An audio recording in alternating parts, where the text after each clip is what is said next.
Operasi tangkap tangan dilakukan unit Tipikor Satreskrim Polresta Mataram pada Jumat 7 Oktober 2022. Dari OTT tersebut, polisi menangkap 4 orang beserta barang bukti berupa uang diduga hasil pungutan liar yang cukup fantastis, sejumlah 40 juta rupiah. Dugaan pungli tersebut terjadi di Pasar ACC Ampenan. Dari hasil OTT itu 4 orang diamankan, 3 orang dari Dinas Perdagangan, sedangkan 1 orang dari pedagang di pasar tersebut. Sementara itu, Kasat Reskrim Kota Mataram Kadek Budiastawa mengatakan OTT masih dalam pendalaman. Jadi untuk perkembangan kasus OTT yang dilakukan oleh unit Tipikor Satreskrim Kota Mataram pada hari Jumat tanggal 7 Oktober kemarin, bahwa kita masih proses pendalaman terkait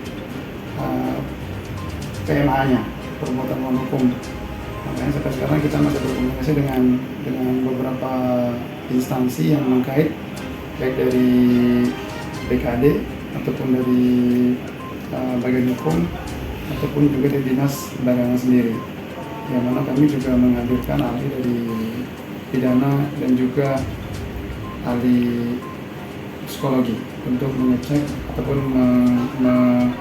mengetahui adanya dampak psikis dari para pedagang yang dimintakan penghutang dari oknum dari Dinas Perdagangan.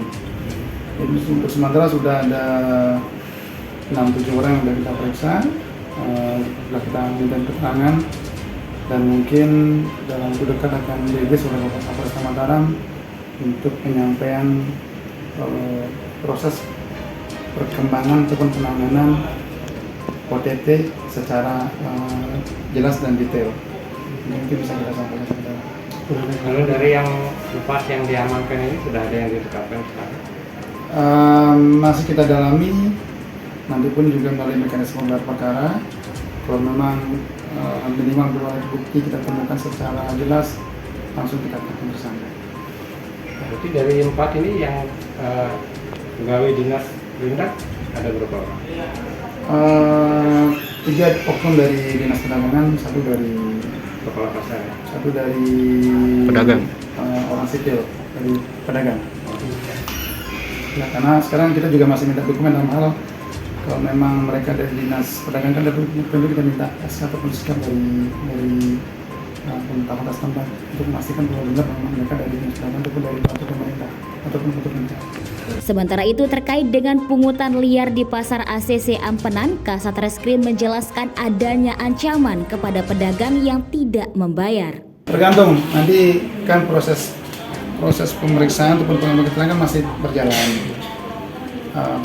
Pada prinsipnya penyidik ini adalah mencari data yang valid ataupun mensinkronkan ataupun adanya persesuaian antara keterangan-keterangan yang sudah diambil dari beberapa sanksi, berikut juga dengan adanya bukti surat atau dokumen yang ada. Jadi selama masih butuhnya persesuaian, kita pasti butuh keterangan tambahan dari para saksi, mungkin termasuk juga Pak Kadis. Tapi kalau misalnya keterangan sudah cukup, ya berhenti. terkait pungutan itu Pak Kasat, ada ancaman atau intimidasi kepada pedagang kemarin? Kalau keterangan dari pedagang menyampaikan bahwa mereka dengan terpaksa untuk membayarkan sejumlah uang karena adanya bentuk ancaman psikis bahwa bila mana tidak segera mengurus izin dari kios tersebut, nanti bila mana ada operasi akan digusur.